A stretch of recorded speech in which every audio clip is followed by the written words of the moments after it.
Hi viewers, ನಾನಿವತ್ತು ಟಿಫನಿಗೆ ಬಂದುಬಿಟ್ಟು ಮನೋರೇಖಾ ಪಲ್ಯ ಅಕ್ಕಿ ರೊಟ್ಟಿ ಮಾಡ್ಕೊಂಡಿದ್ದೆ. ಇದು ಏನಿಲ್ಲ, ಎಲ್ಲರೂ ಮಾಡೋ ಥರನೇ ಮಾಡ್ತೀವಿ, ಒಬ್ಬೊಬ್ರು ಒಂದೊಂದು ಥರ ಮಾಡ್ತಾರೆ ವೆರೈಟಿಯಾಗಿ. ನಾನಿಲ್ಲಿ ಅವರೆಕಾಳು ಚೆನ್ನಾಗಿ ತೊಳೆದು ಬಿಡಿಸಿಟ್ಕೊಂಡು ಒಂದು ಕುಕ್ಕರಿಗೆ ಸ್ವಲ್ಪ ನೀರು ಉಪ್ಪು ಹಾಕ್ಬಿಟ್ಟು ಬೇಯಿಸ್ಕೊತಾ ಇದ್ದೀನಿ. ಒಬ್ಬೊಬ್ಬರು ಪಾತ್ರೆಯಲ್ಲೇ ಮಾಡ್ತಾರೆ, ನಾನು ಒಂದು ವಿಷಲ್ ಹಾಕ್ಸ್ಕೊಂಡ್ರೆ ಬೇಗ ಆಗುತ್ತೆ ಅಂತ ಒಂದು ವಿಷಲ್ ಹಾಕ್ಸ್ಕೊತಾ ಇದ್ದೀನಿ.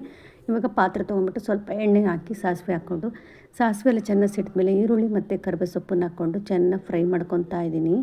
ಇದು ಈರುಳ್ಳಿ ಎಲ್ಲ ಚೆನ್ನಾಗಿ ಫ್ರೈ ಆಗಬೇಕು. ಕುಕ್ಕರಲ್ಲೇ ಬೇಯಿಸೋದ್ರಿಂದ ಬೇಗ ಆಗುತ್ತೆ ಅಂತ ಕುಕ್ಕರಲ್ಲಿ ಬೇಯಿಸ್ಕೊಳ್ತಾ ಇದ್ದೀನಿ ಸಪ್ರೇಟಾಗಿ. ಈರುಳ್ಳಿ ಎಲ್ಲ ಚೆನ್ನಾಗಿ ಫ್ರೈ ಆಗೋ ಅಷ್ಟರಲ್ಲಿ ನಾನಿಲ್ಲಿ ಒಂದು 2 ಟೊಮೆಟೊ ಹಣ್ಣನ್ನು ಚಿಕ್ಕದಾಗಿ ಕಟ್ ಮಾಡ್ಕೊಂಡಿದ್ದೀನಿ. ಈರುಳ್ಳಿ ಫ್ರೈ ಆದಮೇಲೆ ಟೊಮೆಟೊ ಹಣ್ಣು ಜೊತೆಗೆ ಸ್ವಲ್ಪ ಉಪ್ಪನ್ನು ಸೇರಿಸ್ಕೊಂಡು ಚೆನ್ನಾಗಿ ಫ್ರೈ ಮಾಡ್ಕೊತಾ ಇದ್ದೀನಿ. ಟೊಮೆಟೊ ಈರುಳ್ಳಿ ಎಲ್ಲ ಫ್ರೈ ಆದಮೇಲೆ ನಾನೇನು ಬೇಯಿಸಿಟ್ಕೊಂಡಿದ್ವಲ್ವ ಅದನ್ನು ಸಹ ಹಾಕ್ಕೊಂಡು ಒಂದು ಅರ್ಧ ಸ್ಪೂನಷ್ಟು ಅರಿಶಿನ ಪುಡಿ, ನಾನು ಪಲ್ಯ ಪೌಡರ್ ಅಂತ ಮಾಡಿಟ್ಕೊಂಡಿದ್ದೆ ಸಪ್ರೇಟಾಗಿ. ಆ ಪಲ್ಯ ಪೌಡರ್ ಒಂದು 2 ರಿಂದ 3 ಸ್ಪೂನಷ್ಟು ಪುಡಿ ಹಾಕ್ಕೊಂಡು ಸ್ವಲ್ಪ ನಾವೇನಿದೆ ಕುಕ್ಕರಲ್ಲಿ ತೊಳೆದಿರೋಂಥ ನೀರನ್ನು ಸೇರಿಸ್ಕೊತಾ ಇದ್ದೀನಿ.